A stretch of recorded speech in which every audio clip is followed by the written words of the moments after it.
muuqaalkani waxaan ugu hadli doonaa sidee loo joojin karaa dadka ku soo dirayaan post tag ee Facebook amar la'aantaada.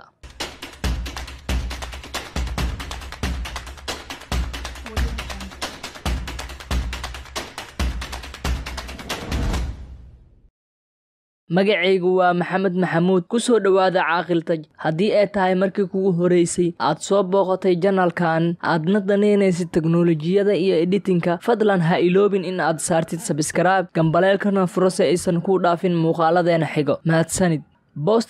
post tag waxaan ka wadaa sawirada iyo fiidiyowyada ee kugu soo share gareeyaan asxaabta aad ku leedahay Facebook. si haddii loo fiiriyo mararka qaar wuxuu noqdaa mid faa'iido leh post tagaasi, balse haddii uu aad kaaga farabato ama timeline-kaaga wax badan ay soo galaan waad nici kartaa.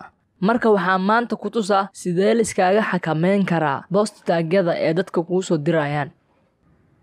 marka ugu horeyso waxaad tagtaa Facebook-gaaga, waxaad taabataa saddexdaani calaamad oo u eg sida setting oo kale.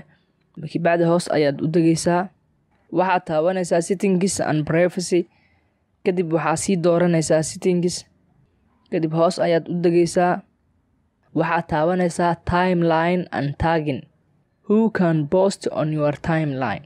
meeshaan ayaad waxaad ka dooranaysaa horta only me. markaad only me ka dooratid kadib baag ayaad leedahay, macnaha timeline-kaaga ayaa wax soo dhigi kara oo uu ku leeyahay. kadib waxaad dooratay aniga keligeyga ayaa soo dhigi karo, hoos ayaad u degaysaa, kadib review halka ay ku qoran tahay waxaa halkan ku qoran review tags iyo review posts.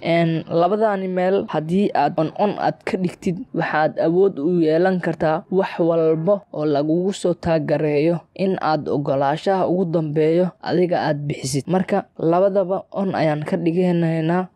hadda waxaan idin tusayaa tusaale yar. Facebook kale ayaan post tag ka soo leeyahay, kan ayaan tag ku soo dhahaya, kadibna waan idin tusayaa ogolaashaha sidaan u bixinayo.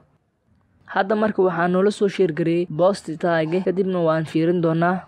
waa kana mujda wuxuu ku leeyahay haddii aad u baahan tahay waxaad ku darataa timeline-kaaga, haddii kale hide iska saar. labada option ba adiga ay ku furantaa. marka haddii aad ka heshay muuqaalkani fadlan ha iloobin in aad like saartid, subscribe na channelka, la wadaag asxaabtaada kale muuqaalka. mahadsanid.